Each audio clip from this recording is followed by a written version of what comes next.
Hello दोस्तों, स्वागत है आपका the credit manager YouTube channel पर। आज हम बात करने वाले हैं कि किसी भी बैंक में या फाइनेंशियल इंस्टीट्यूट में किसी फाइल का या लोन प्रपोज़ल का क्या फ़्लो रहता है। स्टार्टिंग से लेकर एंड तक किसी लोन प्रपोज़ल को या फाइल को चेक करने के क्या-क्या स्टेप्स होते हैं, किस तरह से हम स्टेप बाय स्टेप आगे बढ़ते हैं, ताकि हम ये समझ सकें कि आगे आने वाले कौन-कौन से रोल्स जो हैं उसके लिए इम्पोर्टेंट होंगे और हम आगे के वीडियोज़ में फिर और विस्तार में जान सकेंगे। तो सबसे पहला स्टेप होता है लीड जनरेशन का। लीड जनरेशन मतलब ये कि रिक्वायरमेंट जिसको है लोन की, ऐसे लोग हम कैसे आइडेंटिफ़ाई करेंगे। तो लीड कैसे जनरेट होती है? कोल्ड कॉलिंग से, हॉट कॉलिंग से, कुछ ब्रांच में वॉक इन हो गया, बैंक की या किसी फाइनेंशियल इंस्टीट्यूट की ब्रांच है, वहाँ पर आकर किसी ने अपनी रिक्वायरमेंट बताई, या जो ऑलरेडी सेल्स में काम कर रहे हैं उनके कुछ पर्सनल कॉन्टैक्ट्स हैं, कुछ एग्जिस्टिंग क्लाइंट्स हैं जिनके कोई रेफरेंसेस हैं, उनके बायर सप्लायर हैं, या जैसे कुछ डीएसए बोलते हैं, हम कनेक्टर बोलते हैं, चैनल पार्टनर्स बोलते हैं, जो लोन कंसल्टेंसी का काम करते हैं, जिनके पास भी अच्छा खासा क्लाइंट बेस होता है, जिनको लोन की रिक्वायरमेंट रह सकती है। कुछ वेब पोर्टल्स होते हैं, जैसे हमें पता है कि पैसा बाज़ार है, बैंक बाज़ार है, तो वो लोग भी जो है वो लीड्स प्रोवाइड करते हैं। उसके अलावा कोई भी मेथड जिससे हमको ये पता चल सके कि किसी आदमी को लोन की रिक्वायरमेंट है। तो जब वो हम आदमी आइडेंटिफाई कर लेते हैं जिसको रिक्वायरमेंट है, उसको हम लीड बोलते हैं, यानी कि हमने लीड जनरेट की है ऐसे लोगों को आइडेंटिफाई करके। फिर होता है सेकंड स्टेप, डॉक्यूमेंट कलेक्ट। अब हमें पता चल गया कि जैसे मिस्टर एक्स को लोन की रिक्वायरमेंट है, तो अब हम क्या करेंगे, उनसे बात करेंगे, उनको पहले हम अपना प्रोडक्ट पॉलिसी सब समझाएंगे, उनकी रिक्वायरमेंट में कहीं फिट हो रहा है वो चेक करेंगे। उसके बाद हम उनके डॉक्यूमेंट्स कलेक्ट करेंगे। तो डॉक्यूमेंट्स में मोटा मोटी जो डॉक्यूमेंट्स होते हैं, वैसे हर इंस्टीट्यूट की अलग अलग चेकलिस्ट होती है, बट जो बेसिक डॉक्यूमेंट रहते हैं वो मोस्टली कॉमन रहते हैं सब जगह। और विस्तार में हम इन डॉक्यूमेंट्स के बारे में आने वाले वीडियोस में जानेंगे, बट एक रफली अगर किसी लिस्ट की बात की जाए तो वहाँ हम बोल सकते हैं, एक तो एप्लीकेशन फॉर्म जिसके साथ उनका लेटेस्ट पासपोर्ट साइज फ़ोटो होता है, केवाईसी होते हैं। केवाईसी क्या होता है वो डिटेल में आगे जानेंगे, पर शॉर्ट में कहा जाए तो आपका फ़ोटो आइडेंटिटी, एड्रेस प्रूफ और सिग्नेचर प्रूफ, ये आपके केवाईसी में आता है। उसके बाद आ गए आपके फाइनेंशियल डॉक्यूमेंट्स, जिसमें आईटीआर हो गया, ऑडिट रिपोर्ट्स हो गई, और उसके बाद आपके आ गए बैंक स्टेटमेंट्स, जिन बैंक अकाउंट्स में आपके ट्रांजैक्शंस हो रहे हैं, इनकम आ रही है, वो हो गए। फिर लोन लेटर्स, जो भी रनिंग लोन्स हैं आपके, उन सब के लेटर्स। उसके बाद जीएसटी रिटर्न्स, अगर आप जीएसटी में रजिस्टर्ड हो तो जीएसटी के रिटर्न्स चाहिए हमको। फिर अगर सिक्योर्ड लोन है तो प्रॉपर्टी के डॉक्यूमेंट्स चाहिएंगे। फिर अगर आपके कोई ग्रुप फर्म्स हैं उनके डॉक्यूमेंट्स चाहिए, और उसके अलावा केस टू केस बेसिस पर अगर कोई और रिक्वायरमेंट रहेगी तो वो आपकी चेकलिस्ट में मेंशन होगा। तो जो डॉक्यूमेंट्स की लॉगिन चेकलिस्ट होती है उसके हिसाब से डॉक्यूमेंट्स कलेक्ट करते हैं सेल्स वाले। उसके बाद फाइल को लॉगिन करते हैं।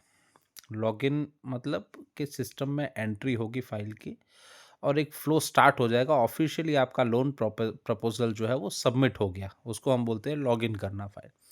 तो एक लॉगिन डेस्क होती है जिस पर कुछ लोग काम करते हैं, सारे डॉक्यूमेंट्स वो आपसे रिसीव करेंगे सेल्स टीम से। फिर वो उन डॉक्यूमेंट्स को चेक करेंगे। जो डॉक्यूमेंट लॉगिन डेस्क पर जो लोग बैठते हैं उनको हम यूजुअली लॉगिन सीपीए बोलते हैं, या कुछ जगह क्रेडिट ऑफिसर्स बोलते हैं। वो लोग जो चेकलिस्ट दी गई है, लॉगिन चेकलिस्ट, उसके अगेंस्ट में जो आपने डॉक्यूमेंट सबमिट किए हैं उनका मिलान करेंगे, चेक करेंगे सारे डॉक्यूमेंट्स कंप्लीट है नहीं है।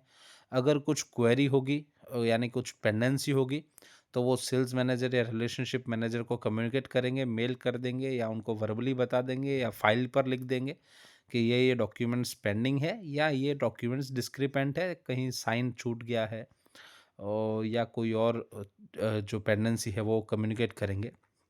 तो जब वो पेंडेंसी की लिस्ट आ जाएगी तो उस सेल्स मैनेजर या रिलेशनशिप मैनेजर उस क्वेरीज को सॉल्व करेंगे।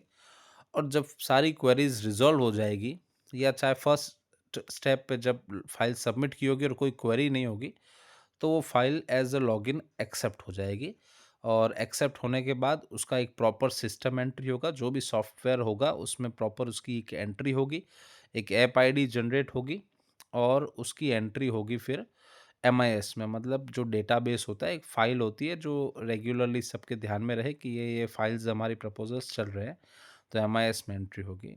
एक एप्लीकेशन आईडी जनरेट हो गया, जो कि यूनिक रहेगा हर फ़ाइल के लिए, जिससे हम उस फ़ाइल को ट्रेस कर पाएँगे।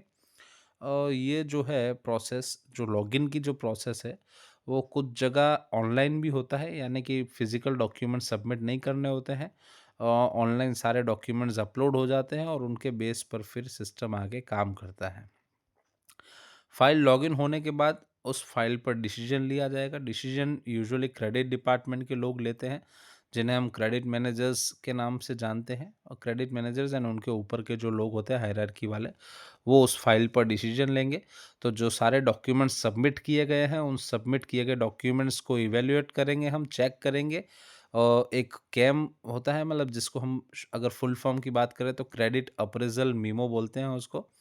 जिसमें सारी डिटेल्स होती है, जो भी डॉक्यूमेंट सबमिट किए गए हैं उनका एक समरी होता है, वो प्रिपेयर होता है, क्रेडिट टीम प्रिपेयर करती है। फिर प्रॉपर ड्यू डिलिजेंस किया जाता है और क्या-क्या ड्यू डिलिजेंस में स्टेप्स इन्वॉल्व होते हैं, हम आगे वाले आने वाले वीडियोज़ में समझेंगे। फिर जो पॉलिसी पैरामीटर्स हैं, उनके साथ कंप्लायंस है कि नहीं, वो चेक करते हैं। फिर जो डॉक्यूमेंट्स हैं, उनके हिसाब से एलिजिबिलिटी ड्रॉ करेंगे कि कितने अमाउंट के लिए आप एलिजिबल हो। पहले स्टेप पे हमने ये डिसाइड किया कि अभी हम इसको लोन देंगे या नहीं देंगे, ठीक है। अगर डिसाइड कर लिया देंगे तो कितना देंगे वो डिसाइड होगा आपके एलिजिबिलिटी नॉर्म्स के हिसाब से। फिर उसके बाद कस्टमर से भी इसी दौरान बातचीत की जाएगी, कोई भी क्वेरी होगी वो समझी जाएगी, या कोई उसका बिजनेस मॉडल समझना होगा, कैश फ्लो समझना होगा, तो उससे डिस्कशन किया जाएगा, जिसको यूजुअली पीडी कहा जाता है, यानी कि पर्सनल डिस्कशन। तो वो होगा और आखिर में फिर उस केस पर डिसीजन लिया जाएगा कि उसको हम सैंक्शन करेंगे या रिजेक्ट करेंगे। अगर जो है कोई डिस्क्रिपेंसी मिलती है या कोई पॉलिसी पैरामीटर्स मैच नहीं होते हैं या और भी कुछ नेगेटिव चीज़ें हैं, तो हो सकता है कि केस रिजेक्ट कर दिया जाए, तो स्टोरी वहीं ख़त्म हो जाएगी। लेकिन अगर सैंक्शन किया जाता है, यानी कि लोन अप्रूव किया जाता है, तो हम आगे के स्टेप्स में आगे बढ़ेंगे। आगे जिस तरह से मैंने बताया कि 2 तरीके के स्टेप्स होते हैं, या तो हम केस को सैंक्शन कर रहे हैं या फिर हम रिजेक्ट कर रहे हैं। तो जहाँ हम केस को रिजेक्ट कर रहे हैं, तो हम फाइल को डिस्पोज़ कर देंगे, और अगर हम केस को सैंक्शन कर रहे हैं, तो हम उस फाइल को डिसबर्स करेंगे। डिसबर्स मतलब कि कस्टमर के अकाउंट में पैसा आए, वैसा काम करेंगे। तो सैंक्शन हो गई है तो डिसबर्समेंट प्रोसेस करेंगे। सारे डिसबर्समेंट रिलेटेड जो डॉक्यूमेंट्स हैं वो कस्टमर से कलेक्ट करेंगे। अब आप सोचेंगे कि अब कौन से डॉक्यूमेंट्स बच गए, स्टार्टिंग में तो इतने सारे ले लिए। तो जब सैंक्शन हो जाता है उसके बाद भी एग्रीमेंट साइन होता है, रीपेमेंट के चेक्स कलेक्ट होते हैं, ऑटो डेबिट के मैंडेट्स साइन किए जाते हैं।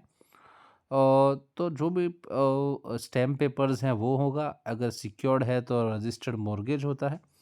तो वो सारी फॉर्मेलिटीज़ जो है वो सैंक्शन के बाद की जाती है, अगर केस सैंक्शन हुआ है तो।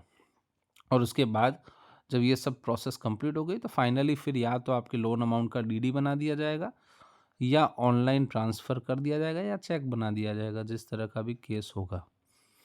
और अगर फाइल रिजेक्ट हो जाती है तो एक निश्चित समयावधि के लिए उसको होल्ड किया जाता है। जो भी प्रोसेस है, पॉलिसीज़ है बैंक की, उसके अकॉर्डिंग हम होल्ड करते हैं फाइल को।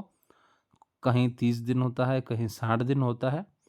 और उसके बाद 2 ऑप्शन होते हैं, या तो उस फाइल को डिस्ट्रॉय कर दिया जाता है, और या फिर एचओ में भेज दिया जाता है एक प्रॉपर उसका टैगिंग के साथ। और कुछ डॉक्यूमेंट्स ऐसे हैं जो शायद रिकॉर्ड्स में ना हो, एडिशनल मांगे गए हो, तो ऐसे कुछ डॉक्यूमेंट्स अगर बैंक की पॉलिसी अलाउ करती है तो वो हम कस्टमर को रिटर्न भी कर सकते हैं। ठीक है, तो ये सारी प्रोसेस फॉलो की जाती है। ये एक फ़ाइल का पूरा फ्लो रहता है। अब इस फ्लो में जो जो स्टेप्स इन्वॉल्व थे उन सब पर भी हम आने वाले वीडियोस में बात करेंगे, और काफ़ी डिटेल में बात करने वाले हैं। तो जिनको भी फाइनेंस फील्ड में अगर जॉब करने की इच्छा है, तो वो चैनल को सब्सक्राइब कर लें और बेल आइकन भी दबा लें, ताकि जो नेक्स्ट वीडियोज़ आए उस वीडियोज़ में वो लोग समझ भी सके प्रोसेस पूरा, और कुछ डाउट्स हैं वो भी क्लियर कर सके। तो हम स्टेप बाय स्टेप आगे बढ़ रहे हैं कि अगर आपको किसी फाइनेंस इंस्टीट्यूट या एनबीएफसी या बैंक में काम करना है तो जो नॉलेज चाहिए वो नॉलेज हम यहाँ पर वीडियोस के थ्रू आपको बताएंगे। और तो इसीलिए कनेक्टेड रहिए। Happy learning.